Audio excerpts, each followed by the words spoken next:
For Creamer Media's Polity, I'm Tabi Madiba. Former international rugby referee Jonathan Kaplan joins me to discuss his book, Winging It. Tell us more about how you grew up, where were you born, and where did you go to school? So I'm from Natal, born and bred in Durban.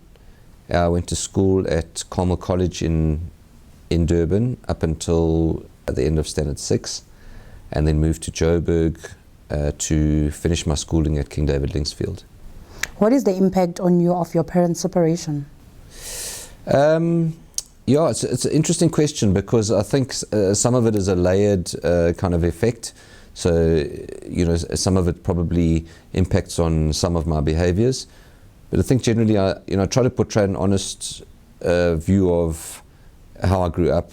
But in essence, I mean, I didn't really have a bad upbringing at all. So I'm very grateful for the perspectives that I got from, two different perspectives, one from my dad, one from my mom. And I think by and large, the effect of the parenting was positive. And briefly tell us how you became a rugby referee at a young age of 17. Don't most people prefer to be players than referees? Yeah, so look, I would have been a player if I'd been that way inclined. But, I didn't enjoy the rigors of the training, the gym, the routine, 1, 2, 3, 4 bench press. I mean, so I was passionate about the sport, as are a lot of South Africans. And I found a niche where I felt like I was contributing and having fun at the same time.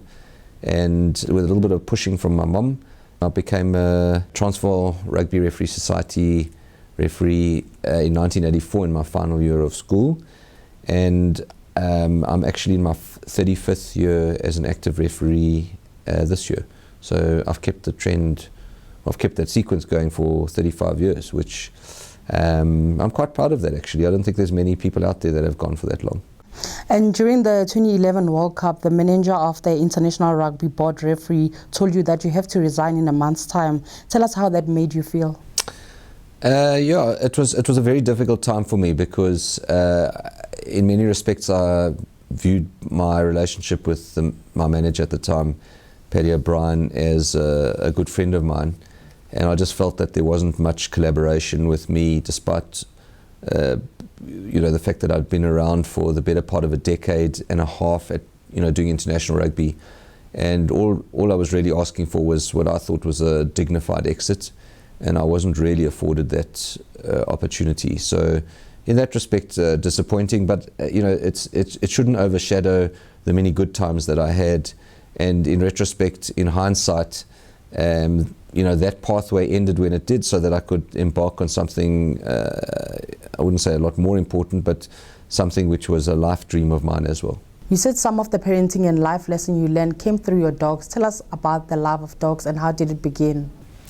I've always had dogs. I remember, even when I didn't have my grandparents had when I was growing up, and always had this affinity to man's best friend.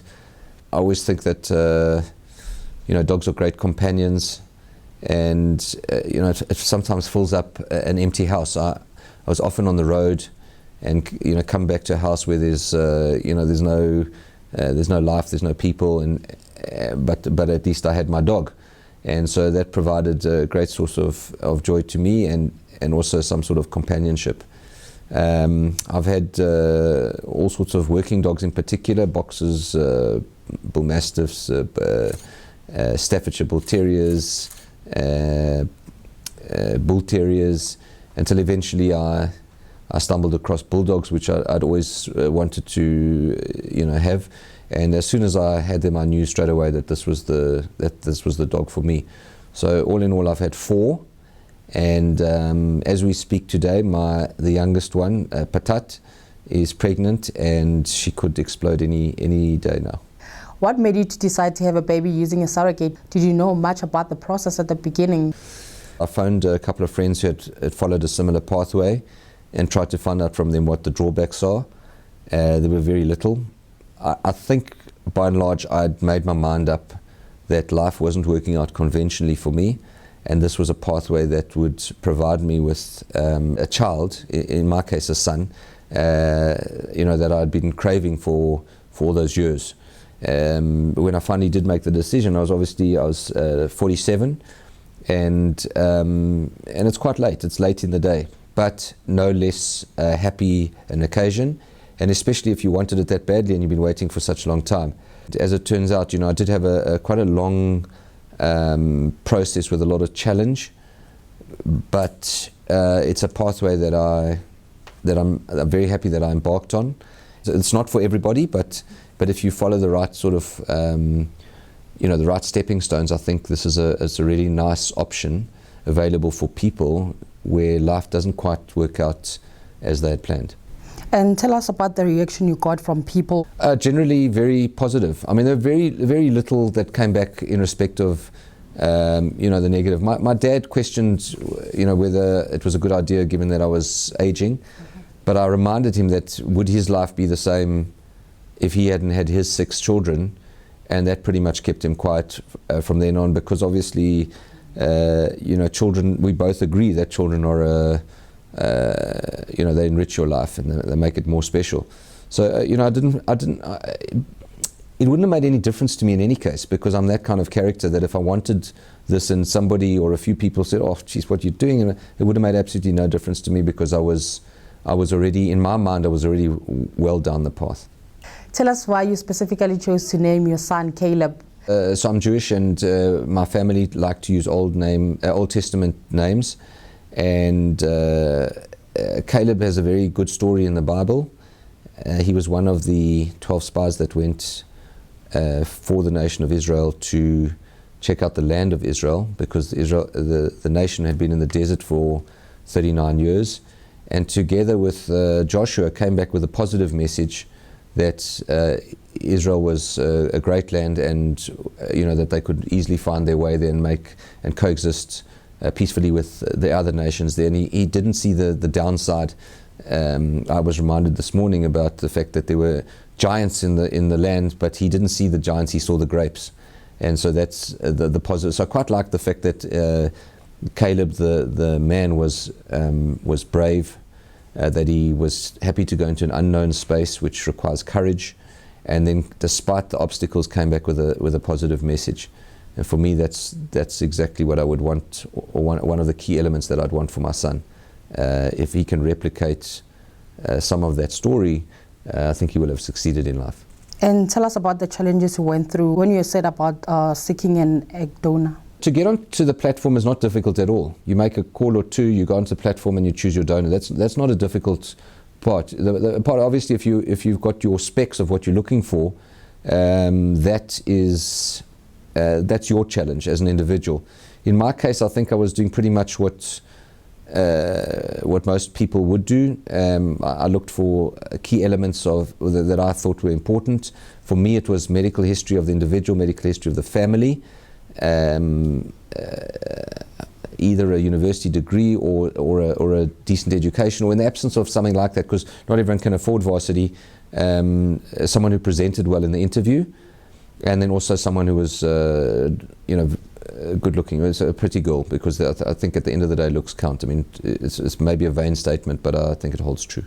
The time you and Jackie were busy with the fertility process, you had a girlfriend. So why didn't you consider having kids with her? So the girlfriend that I had after the process was already taking place, we briefly discussed the idea of, I said I was having children, and she said she didn't want kids, and I don't think I fully understood what it meant for her. I thought she didn't want to bear kids or have something in her womb, but I misunderstood the fact that she didn't want to be around kids as a lifestyle option. And so we tried to carry on with the relationship, because she's a very nice girl, and I was happy to give it a little bit of time to sort itself out.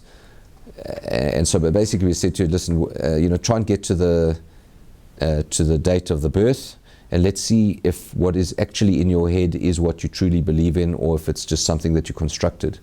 As it turns out, it is something that is in her DNA, and she doesn't want to have kids or be around them.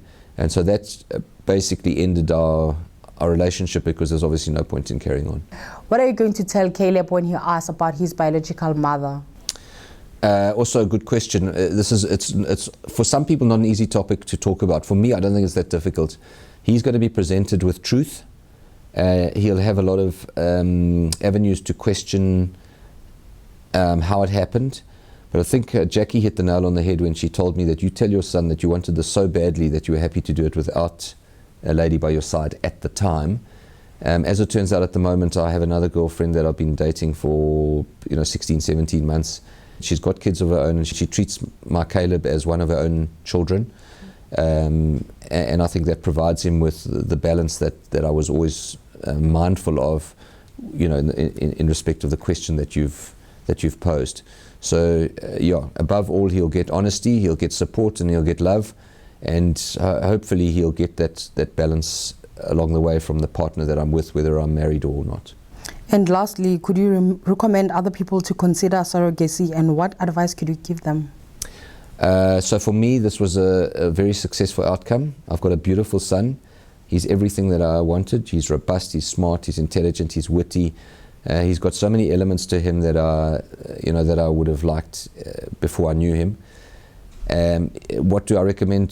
The reason that we wrote the book was that I tried to present an alternative route for people out there. Besides the fact that it's got a feel-good story, it's got a nice twist in the tail, which no one can see coming. But my advice is really, if you go down this pathway, there's two things that you need. One of them is resource. It's not a cheap process, so you're going to have resource to make sure that you can cover all the bases. And secondly, time. If you're going to do this on your own, like I have been doing it on my own, a child is really it's a lot of work, but the work by and large for me is mostly very rewarding and enriching. Now speaking to the author, what was your reaction when you first saw that Jonathan had posted an image of a fetal scan on his Facebook account? My reaction was, who did he marry, and how quickly did it take them to fall pregnant? Sure, that was fast. And so I just assumed that he had finally kind of settled down in the conventional sense. And I was very happy for him that he was going to become a dad and become part of a family. But when I looked further and I dug a little bit further onto that Facebook post, I realized that there wasn't a mom in the picture, at least not in the conventional sense, and that he was doing this as a single parent. And tell us more about how you received a call from Jonathan asking you if you were interested in writing about his journey. We had been at a literary festival together, the Jewish Literary Festival in Cape Town, and he had decided that on that day he was presenting on another book of his, and I was helping to organize the festival.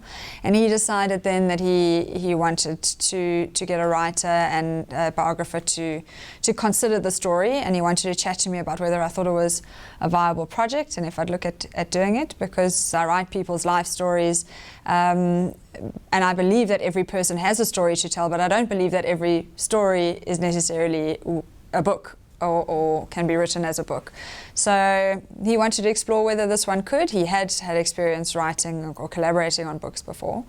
And so he called me to chat about it, and I knew that the story was happening in the offing because I'd seen that Facebook post and I was instantly intrigued as to how it was going to unfold. And so I was very keen. And luckily so were our publishers, Macmillan. And tell us how you went about researching and writing this book. It's 90% of it is based on interviews that I conducted primarily with Jonathan, many hours of talk time together, all of which is recorded, digitally voice recorded, but not all of that. In fact, the majority of that is not necessarily relevant for the book, because there's also a process of establishing a relationship and getting to know one another, and all sorts of bits and pieces that are relevant to building a relationship but not relevant to the story. I also interviewed other characters in the story, important role players, such as the surrogate mom, who has a big role to play, obviously, in the story, but also has a very important voice in the book. The fertility specialist, fertility doctor who handled their case, the lady who runs the surrogacy and egg donation agency, and Jonathan's mum. You know, people whose stories were important to the story of Caleb and the story of Jonathan. And then I have all that time with them. I have all that interview material transcribed, and then I go away and write it up. And what are the main things that you want people to learn about surrogacy and solo parenting by reading your book? So the book is really informative because of those voices. In terms of what steps are actually required. What is the practical reality of going the surrogacy route? Because it is quite an intricate process. It's a legal process. So it is by order of the court that this process can take place. There's obviously the medical side of things, the psychological side of things. So the book explores all of those and explains them very clearly, step by step, what needed to happen for Jonathan and what would need to happen for any intended parent. So that comes out through the interviews themselves. It's very easy to understand because it's told through the voices of the people who live it. And so one of the objectives of the book is really to educate so that people understand what is involved in the process and how feasible it is and what are the challenges and what are the triumphs. And so I think that's a really kind of important thing to understand, and also to get a sense of what type of support one really would need in order to go through a process like this, what helps and what doesn't, what there is to look forward to, what are some of the pitfalls that one can be aware of. And I think without listing them as bullet points in a so-called presentation, this book talks a reader through what all of those are. And lastly, tell us about yourself and what motivates and excites you as a writer. I am fascinated by humans and human issues, and not necessarily the ones that get splashed on the front pages of newspapers. I'm interested in what makes us tick, what ails us, what troubles us, how do we get over the challenges that we face, how do we celebrate the triumphs that we enjoy. The stories that I like to write are, in this case, Jonathan happens to be a very well-known person, a celebrity in his own right, but that wasn't what necessarily drew me to the story. It was the fact that he was a single dad approaching 50 who was about to go on a really unusual path.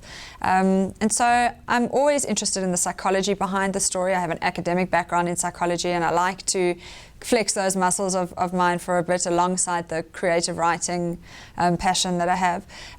So I like non-fiction, I like human stories, I like the extraordinary stories of ordinary people. Thank you very much. Thank you.